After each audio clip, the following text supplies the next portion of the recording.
If you have been on the media recently, you have probably heard about the South African xenophobia attacks. We made a video about that a few days ago, and if you've not seen that video, go check it out. It was an amazing and informative video. There's an update on that situation concerning the man who was confronted in that video, that Ghanaian, yes, Samuel Ablakwa, who was confronted in that video. There's an update about that situation, and this is Dave Street Talk. A few things have popped their head up here and there, and I've gathered it all to give you guys the full update. Let's jump right into it. Yes, as we saw in that video, we got to know that no, some of the South Africans think the best way for them to fix their country is to drive every foreigner out, and by foreigners I mean the black people in their country who are from Africa, not the white people who are from other places, the black people.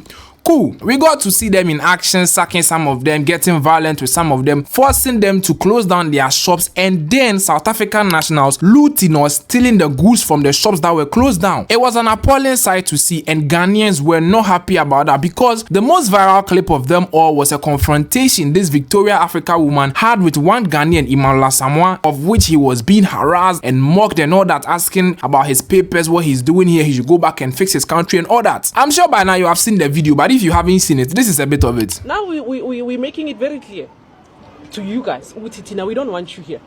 We want you to fix your countries. Now you came here with a traveling document, you came with a passport.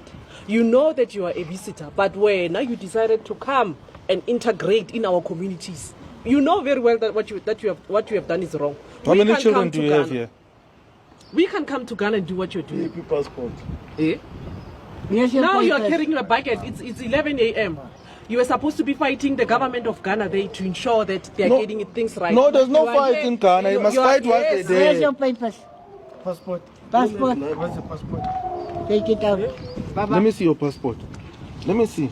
Luna. Okay, tell me. Who's the police officer that you are bribing to certify these things for you?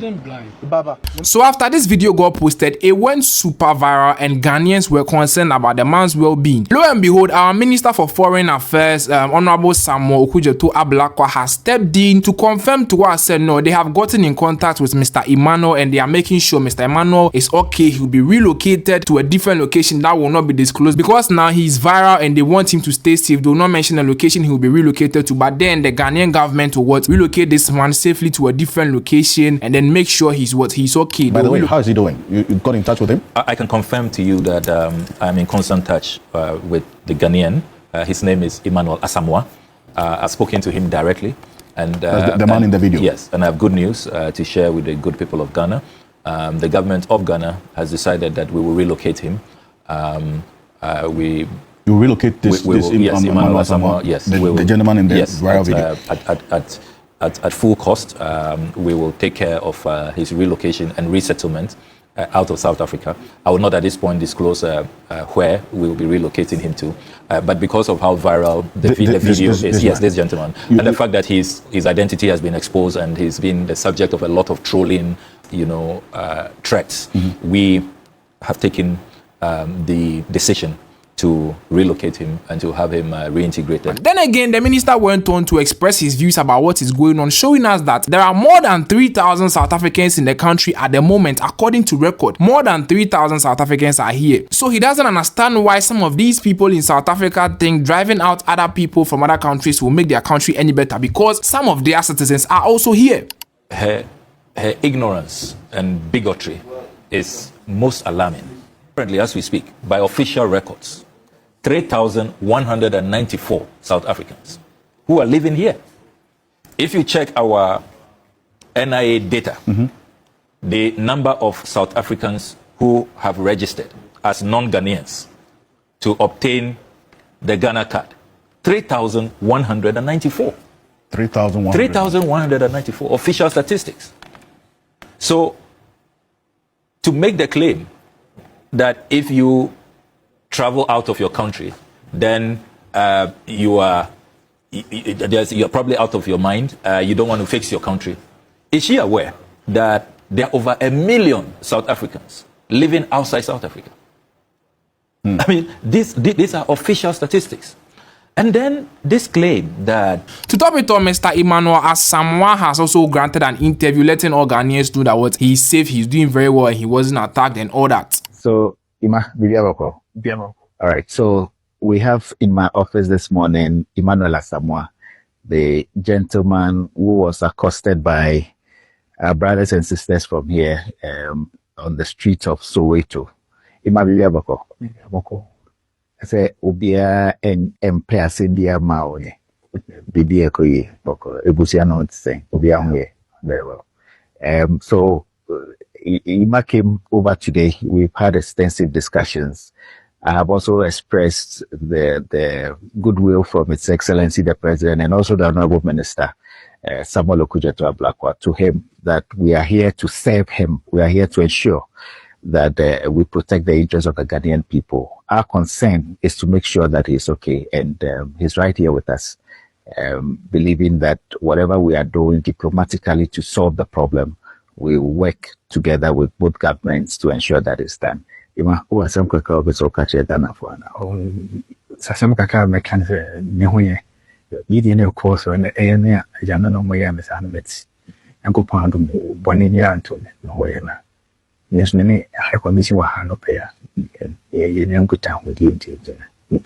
Charlie, among all these chaos in South Africa, and some news people have gone to interview the foreigners in South Africa who are working there, and they're asking them, South Africans say you are taking their jobs and then you are raping their children, you are doing all these crimes and stuff. Is that true? What is the truth behind it? And these foreigners in South Africa who are mostly Ghanaians and Nigerians are letting them know that no, they are not taking anybody's jobs. They came to South Africa to seek a better life, and when they came, they had what skill sets. Some of them are mechanics, some of them are barbers, some of them are nail technicians. They do a whole lot of other jobs, and they are not taking anybody's job. They are not illegal or running any illegal businesses or doing drugs or nothing. They are literally eating from their skill work. So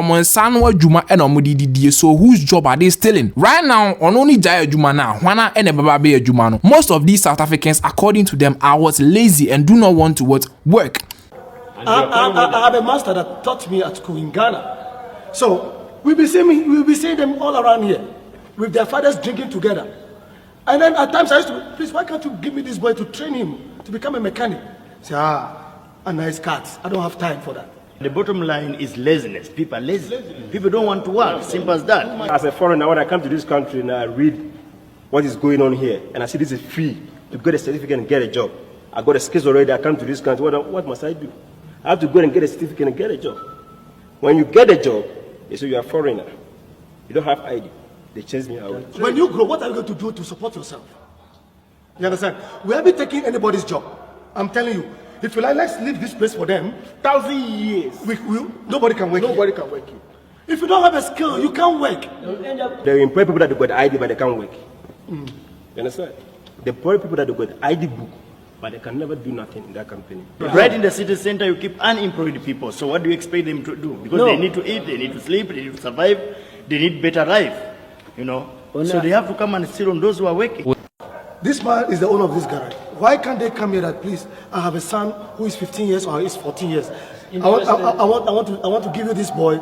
It's like a school. All that we are doing here, we learn it at school. Some Ghanaians saw what is going on and were like, no, this is not fair. Why should our brothers and sisters who have traveled elsewhere be treated this way whilst their nationals are also here? So the Youth Alliance got up and gathered people together and were doing a protest. They were doing a march to the Jubilee House, bringing awareness to the fact that Ghana is also filled with foreigners, Nigerians, South Africans, Lebanese. So if they are going to be sacking our people, then we also have to take these foreigners away from here, because according to these people, most of the crime that go on here are sometimes, sorry to say, Nigerians, sometimes South Africans, sometimes Lebanese and all that, and it is affecting the public image of the country. And if they are going to do that to our people over there in South Africa, then the Ghanaians over here are also saying, no, sad there, we should also sack the Nigerians, because some time ago, the Nigerians sacked us, the Ghana must go.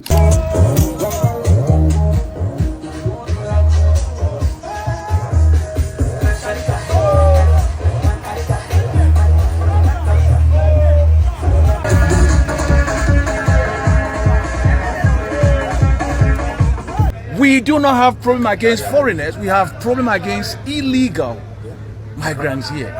We have problems against the crime that is going on. We have problem against scam. We have problem against human trafficking. 14, 15, 13-year-old girls being trafficked into Ghana. This is not normal. We have problems against all these ritual killings and all this stuff. We have problems against that. So it's about time that we speak out. Yeah, nom de up corporate, nom didi bone. Omu gu e hu fi.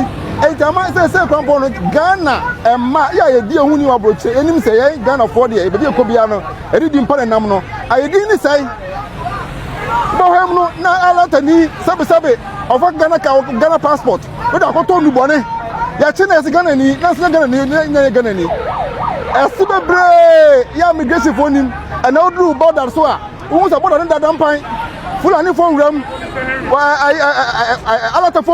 Charlie, this is the update so far, but then I also have something to say concerning the fact that Mr. Emmanuel Samuel has been contacted by our Minister for Foreign Affairs and then he will be relocated and all that. I feel like if he's going to relocate him, he has to also relocate with the other Ghanaians who are over there, because it is not Mr. Emmanuel Samuel alone whose life is being threatened. It is true that his video went viral, but then there are multiple cases of other Ghanaians who are being harassed and all that. And he said one of them will be located there. Then they have to literally look for almost every Ghanaian in South, because there are a lot of Ghanaians in South Africa, especially the Barbers. They have to literally look for most of them to also relocate them, because other than that, it is not fair. Say only Mr. Emmanuel Samuel will get relocated and get in contact with the government and all that. In my opinion, it is not fair, because he's not the only one under attack. There are many other Ghanaians. I don't know what you think about this situation, but let me know your thoughts in the comment section below. This is Dave Straight Talk. We'll keep you guys updated.